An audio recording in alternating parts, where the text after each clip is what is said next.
Azymite and zyme, leaven, is a term of reproach used by the Orthodox churches since the 11th century against the Latin churches, who, together with the Armenians and the Maronites, celebrate the Eucharist with unleavened bread. Some Latin controversialists have responded by assailing the Greeks as fermentarians and presymites. History. The Western Church has always maintained the validity of consecration with either leavened bread or unleavened bread. Whether the bread which Jesus used at the Last Supper was leavened or unleavened is the central question giving rise to this issue. Various arguments exist for which kind was used. Regarding the usage of the primitive church, knowledge is so scant, and the testimonies so apparently contradictory, that many theologians have pronounced the problem incapable of definitive solution. In the 9th century, the use of unleavened bread had become universal and obligatory in the West, while the Greeks,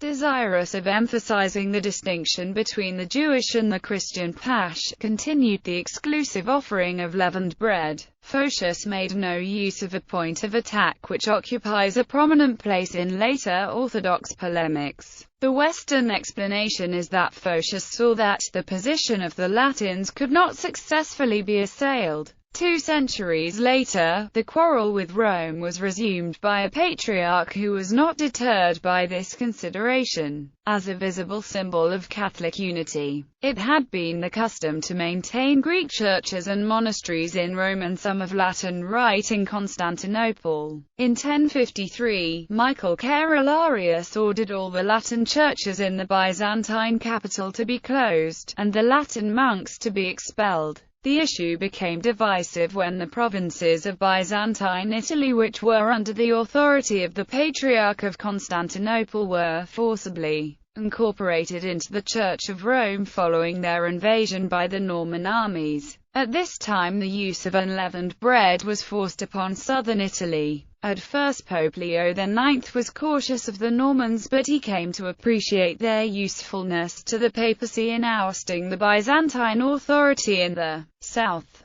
Within 2 years of Leo's death, the Normans had secured the papacy and placed one of their own men on the papal throne, Pope Stephen IX.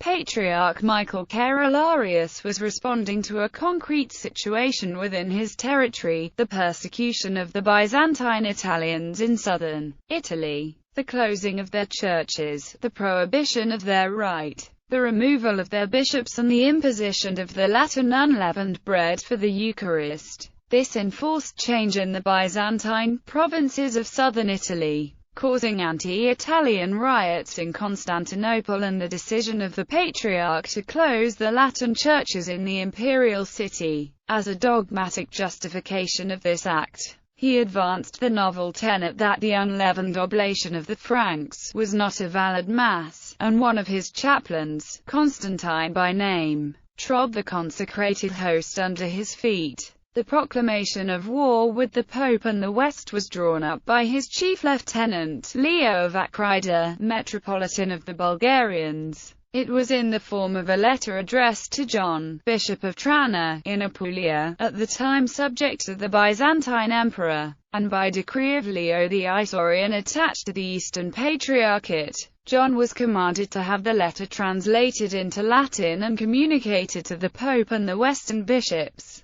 This was done by the learned Benedictine, Cardinal Humbert, who happened to be present in Trana when the letter arrived. Baronius has preserved the Latin version. Cardinal Hergenrod there discovered the original Greek text. The love of God and a feeling of friendliness impelled the writers to admonish the bishops, clergy, monks and laymen of the Franks, and the most reverend Pope himself, concerning their azymes and Sabbaths, which were unbecoming, as being Jewish observances and instituted by Moses. But our Pasch is Christ. He took bread, etc., that is, a thing full of life and spirit and heat. You call bread panache, we call it hartos. This from erol, to raise, signifies a something elevated, lifted up, being raised and warmed by the ferment and salt. The azym, on the other hand, is lifeless as a stone or baked clay, fit only to symbolize affliction and suffering.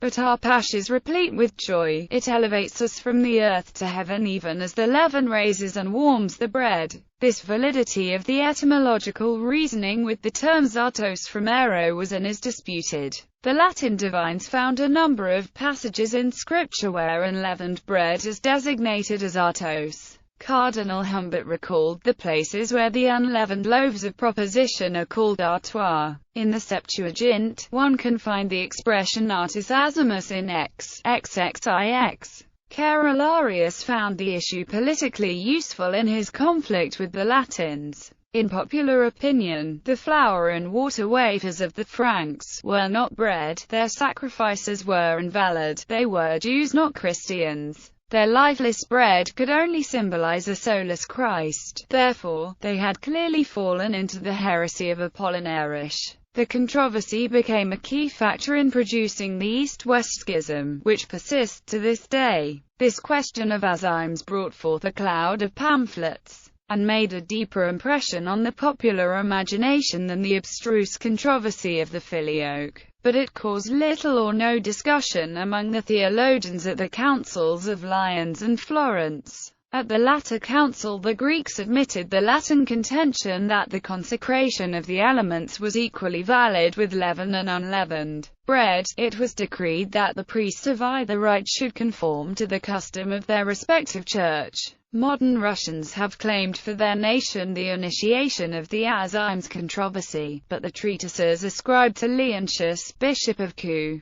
who lived a century earlier than Carolarius, and in which all the well-known arguments of the Greeks are rehearsed, are judged to have proceeded from a later pen.